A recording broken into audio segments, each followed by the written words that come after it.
هنا أصحابي هنا أحبابي هنا حبيبي اللي دق بابي هنا شمسي هنا قمري هنا نيلي وهنا غرامي هنا ماضية وليالية وهنا ذكرى كانت ليا. أنا اشتغلت في الزبالة دي أنا حوالي عندي 7 سنين. يلا لم الزبالة يا زبال. فحسيت إن أنا في نظر الناس قالي نفسي إن أنا كنت أسافر بره قبلها بكتير. أنا كنت قايل لهم هنا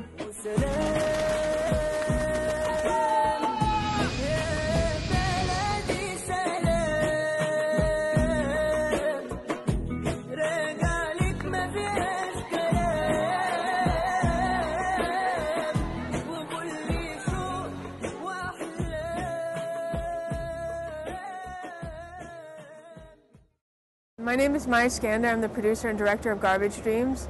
Garbage Dream is filmed over 4 years, and it follows 3 boys born into the trash trade and growing up in the world's largest garbage village on the outskirts of Cairo.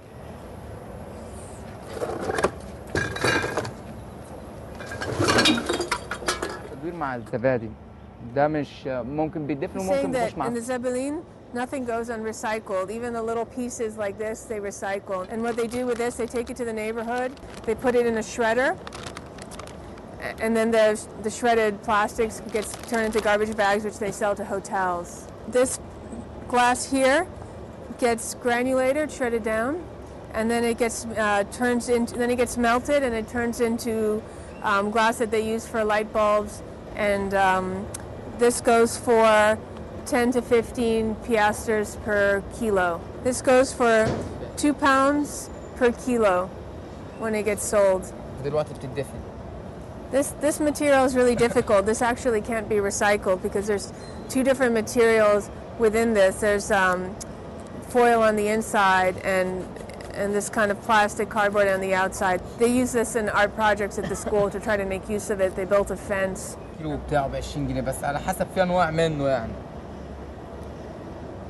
This tin is a special type of tin and it's worth a lot of money. When it gets sold for 10 to 15 Egyptian pounds per kilo. واستخدم فيه كيس الشيبس باج ونجحت ولسه بيطور فيها شويه.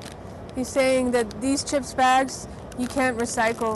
They take this and they're turning them into solar panels. And this is a new project that started a few years ago. They're providing electricity via solar panels to different people in the neighborhood. 1.5 Egyptian pounds per kilo. And each of these cans come from 2 different materials. The base of the top of the can is made of aluminum, and this is a type of tin. So he cuts off the top with a huge pair of scissors, and the top is made of aluminum, so it's worth 6 Egyptian pounds per kilo, while the base is only worth 1 pound per kilo. He's saying all this garbage is worth half a Egyptian pound to a quarter Egyptian pound. That's how much it's worth. And just so you have an idea, a falafel sandwich costs 50 piastres, which is half an Egyptian pound. A big container like this would feed him for a day. This is how much garbage they need to collect and recycle in order to make ends meet for one day. He's saying that it's a shame that all this garbage doesn't get recycled here in the U.S. because this is what his family lives on and what people in his neighborhood live on.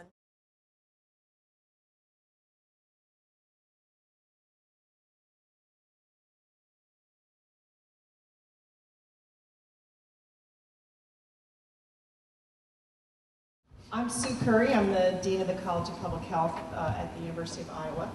And as part of our 10th anniversary celebration, we're just delighted to partner with the Landlocked Film Festival to help facilitate a community conversation about this very interesting documentary, Garbage Dreams. Public health is a very, very interesting field because our primary focus is on keeping people healthy.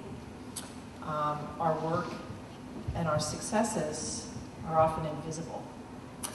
And I think if you were asked to think about examples of public health, you might think about vaccinating children against diseases, getting flu shots, preventing kids from using tobacco, helping people change their diet, and so forth. And it is all of these things and more, but I think what's often most invisible is public health's focus on the big picture. Big picture issues related to the very infrastructure of our society. Things like clean air and water, safe workplaces, global health. And Garbage Dreams, to me, is a very compelling story that offers a very unique perspective on public health. We see an entire community built around providing public health infrastructure, in this case garbage collection, whose old-fashioned methods are way ahead of ours in terms of commitment to recycling and renewable resources. And we also see the public health challenges that these methods pose. I'm delighted to introduce a few of my colleagues who will make some brief remarks, and then of most interest to us is hearing questions and comments from all of you. With me this evening are Tara Smith. Tara is an assistant professor of epidemiology. We have Peter Thorne, who's a professor of occupational and environmental health, and Maggie Chorazy, who's a doctoral student in epidemiology. And so I'm just going to turn this over to them. They're going to make a few brief remarks each, and then I hope to hear from all of you. Thank you, Dean Curry. So I do infectious disease epidemiology, and so of course my interest here was in the campaign to vaccinate many of the garbage workers against things like tetanus that they can encounter in their everyday jobs. There was also some suggestion possibly of polio, discussing the one girl and her muscles wasting.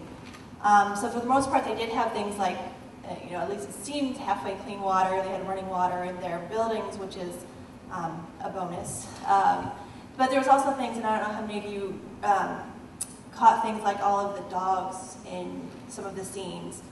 So rabies is also something that we hardly ever think about here in the United States, but in many developing countries, dogs still remain a huge source of a reservoir for rabies. And so that's something, especially there was one scene that had one of the feral dogs right next to a child.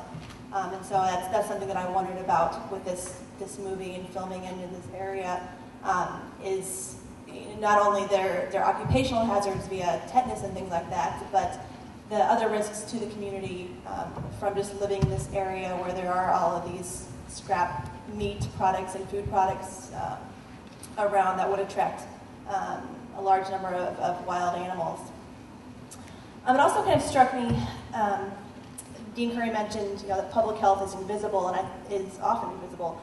And I think that's kind of a theme of this film also, that these people feel that they're invisible to society.